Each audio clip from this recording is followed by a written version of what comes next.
Hər vaxtınız xeyir olsun əziz izləyicilər. Hər birinizi salamlayıram. 9-cu sinif buraxılış imtahanına hazırlaşan 9-cu siniflər üçün izahlarımız davam edir. 31-ci sual. Aşağıdakı sözlərdən biri yalnız hansı sualına cavab verən sözün antonimi ola bilər? Bilirik ki, antonimlər yalnız eyni nitq hissəsinə aid olur və yalnız hansı sualına cavab verən söz sifət ola bilər. Və yalnız hansı sualına cavab verən sifət ki-daki şəkilçisindən düzələ bilər. Burada baxın səhərki. Cavabımız A variantıdır. Səhərki söz yalnız hansı sualına cavab verir və axşamki da onun antonimi olar. Pis söz də sifətdir, amma pis sözü necə nə cür sualına da cavab verə bilər. Və yaxud da ki, ikinci sayı da hansı sualına cavab verərdi, amma hansı sualına yanaşı neçənci sualına da cavab verər. Bizə yalnız hansı sualını deyirdi. Cavabımız olur A variantı. 32-ci sual. Sayla bağlı doğru fikirləri müəyyən edin. Sayın mənaca növləri quruluşca mürəkkəb ola bilir. Mənaca növləri. Bəli, məsələn, qeyri-müəyyən miqdar sayları quruluşca mürəkkəb ola bilər. Bir sıra, bir neçə. Sual sayları quruluşca mürəkkəb ola bilər. Nə üçün? Demək, doğru fikirlər istəyir bizdən. Bir doğrudur. Sayın mənaca bütün növləri isimləşə bilir. Bu doğru fikirdir. Çünki sayın mənaca iki növ var. Miqdar sayları, bir də sıra sayları. Miqdar sayda isimləşə bilər, sıra sayda isimləşə bilər. Məsələn, 5-imiz 5 saydı, müəyyən miqdar saydı. İmiz qrammatik şəkilçidir. Yəni ki, isimləşibdir. Mənsubiyyət şəkilçisi qəbul edib. Və yaxud da ki, 5-cilər 5-ci sıra saydı, cəm şəkilçisi qəbul edib, isimləşibdir. İki doğrudur. Say isimləşmədən xəbər ola bilmir. Ola bilir. Məsələn, deyirəm ki, qiymətlərimin hamısı 5'dir. Burada 5 saydı, xəbərli şəkilçisi qəbul edib və cümlədə xəbər vəzifəsində işlənib, amma isimləşməyibdir. Yadda saxlayaq ki, yalnız xəbərli şəkilçisi qəbul eləmə, isimləşmə sayılmır. Baxın, sualını verək. Neçədir? 5'dir. İsimləşsəydi, ismin sualını verməliydik. Demək, 3'ü götürmürük. 4. Saylarda amonimlik xüsusiyyəti olmur. Olur. Məsələn, az say kimi, azmaq feil kimi. 80 say kimi, 80mək feil kimi. 50 say kimi, 50 sifət kimi və s. Demək, 4-cü fikirdə səhvdir. Sıra saylarından sonra işlənən isimlər təkdə və cəmdə ola bilər. Bəli. Demək, sıra saylarından bir sıra bir çox sayından sonra gələn isimlər mütləq cəmdə olmalıdır. Çox-çoxlu və larla, larca şəkilçisi ilə düzələn saylardan sonra gələn isimlər təkdə və cəmdə olmalıdır. Yerdə qalan qeyri-müəyyən miqdar saylarından sonra gələn isimlər təkdə olur. 1-2-1 cavabımız olur B variantı. 33. Bəzi uşaqların şəklini şərəf lövhəsinə vurmuşlar cümləsində əvəzliyin kontekstə görə əvəz edə biləcəyi nitq hissəsinə mənsub olan sözü müəyyən edin. Demək, bəzi əvəzliyi adətən sifəti əvəz edir. Ona görə də biz burada baxın, sualını verək. Uşaq, hansı uşaq? Bəzi uşaq. Hansı sualını vermişiksə, demək biz buraya nə yazmalıyıq? Sifət. Sonra zərfdir, indicə zərfdir, 2-də 1 saydır, oxumaq feildir, çalışmaq feilindən çalışqan sifət əmələ gəlir. Cavabımız C variantıdır. 34. Sözlərdən birinin vurğusu ilk hecadadır.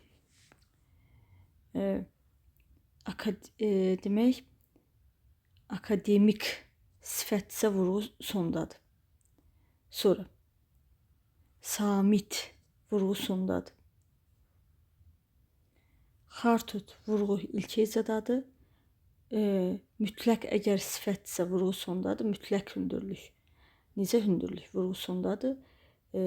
İdeya sözündə vurğu ikinci hecadadır. Cavabımız olmalıdır B variantı. 35-ci sual. Sifətin dərəcələrinə aid doğru fikir hansıdır? Müqayisə dərəcələrinin əlamətlərini daha çox düzəltmə sifətlər qəbul edir. Xeyr, yanlış fikirdir. Sadə sifətlər də müqayisə dərəcələrinin əlamətlərini qəbul edə bilir. Dərəcə əlaməti qəbul etmiş sifət morfoloji cəhətdən başqa nitq hissəsi sayılır. yanlış fikirdir. Dərəcə əlaməti qəbul edən sifət ilə morfoloji cəhətdən, yəni nitq hissəsi baxımından yenə də sifətdir. Dərəcə əlaməti qəbul etmiş sifətlər heç vaxt isimləşə bilməz. İsimləşə bilər. Məsələn, qıpqırmızılarını ver. Qıpqırmızı sifətdir. Çoxaltma dərəcəsindədir. Qıpqırmızıları, məsələn, cəm şəkilçisi qəbul elədi. Cəm şəkilçisi qəbul elədirsə, demək isimləşdi. Müxtəlif əşyalardakı eyni bir əlamət başqalarından az və ya çox dərəcədə fərqlənir. Bəli, bax bu fikir doğrudur. Tünd sözü defislə yazılmadıqda da dərəcə əlaməti hesab edilir, yanlış fikirdir. Məsələn, yazaq ki, tünd çay. Burada dərəcə əmələ gətirməyib. Və yaxud da ki, tünd xasiyyət. Bitişik yazılıbdır. Burada sadəcə adi dərəcədə olan sifətdir. Tünd sözü dərəcə əmələ gətirmək üçün defislə yazılmalıdır və sifətə artırılmalıdır. 36-cı sual. Hansı sözdə indiki zaman şəkilçisi deyil? Qışqırır. Qışqırmaq sözün köküdür. Nəyidir? Burada indiki zaman şəkilçisidir. Gülməkdən güldürmək əmələ gəlir. Ür indiki zaman şəkilçisidir. Açmaqdan açılmaq, indiki zaman şəkilçisi, idi hissəciyi. Gedir sözündə get sözün kökü ir, indiki zaman şəkilçisi. Bişirmişdir sözündə bişmək feilindən bişirmək feili əmələ gəlir. Əgər ir şəkilçisindən sonra maq artıra bilirsə, demək o leksik şəkilçisidir. İndiki zaman şəkilçisi deyil. Feildən feil düzəldən şəkilçisidir. Miş burada zaman şəkilçisidir, dir şəxs sonluğudur. Demək cavabımız olmalıdır C variantı. 37-ci sual. Hansı cümlədəki işarə vəzliyi ismin yerində işlənmişdir? Yəni, işarə vəzliyi olsun, ismin hər hansı bir xüsusiyyətini qəbul etsin, ismin sualına cavab versin. Demək, işarə vəzliklərimiz hansılardır? İlk unsurlar qeyd edək. O, bu, elə, belə, həmin. Bunlar işarə vəzliklərimizdir. Bu hadisə hamını təəccübləndirdi. Burada işarə vəzliyimiz budur. Hansı hadisə? Hansı sualını verdik? Hansı sualını verdiksə, ismin yerində işlənə bilməz. Sifətin yerində işlənir. Məqalənin bizimlə heç bir əlaqəsi yoxdur. Burada ümumiyyətlə işarə vəzliyi yoxdur. Həmin adam da bizimlə getməli oldu. Hansı adam? Həmin sözünə hansı sualını veririk? Demək ki, sifətin xüsusiyyətini daşıyır. Küçədə kimsə gülərək yüksəkdən danışırdı. D variantında işarə vəzliyi yoxdur. Eləsinin payını vaxtında vermək lazımdır. Baxın, burada eləsinin. Kimin? Elə sözün köküdür, s bitişdiricidir. İ mənsubiyyət şəkilçisidir, n bitişdiricidir, növbəti in yəlikal şəkilçisidir. Cavabımız olur Y variantı. 38. Hansı cümlədəki feillər məlum növdə işlənməmişdir? Qurban bayramında qoyun kəstirdik. Yəni, kiməsə kəstirdik. Burada nədir? İcbar növdədir, məlum növdə deyil. Qardaşım oyuncağını sındırdı. Amma burada özü sındırır. İşi özü icra edir. 2 məlum növdədir. Anam xörəyi qızdırdı. Özü qızdırır. Yenə bu da məlum növdədir. Böyük xəndək qazdırdıq. Kiməsə qazdırırıq. İcbar növdədir.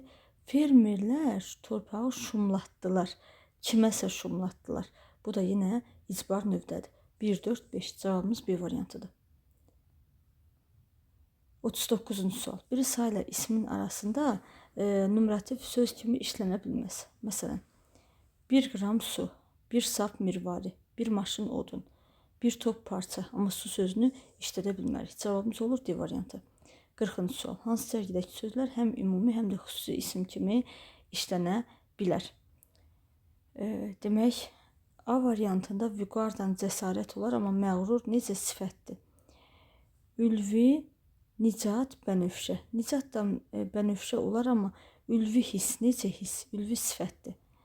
Xəyal, arzu olar, amma sevil, əgər böyük hərfdən yazılmırsa, sevilmək feil kimi işlənir. Məhəbbət olardı, amma coşqun insan ola bilər, bir də coşqun dəniz. Necə dəniz? Ona görə bunda çıxaq.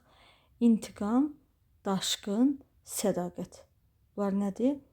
Həm ümumi, həm də xüsusi isim kimi işlənə bilər. İntiqam, daşqın və sədaqət. Bugünkü test izahımız bu qədər. Sağ olun, növbəti izahlarda görüşənə.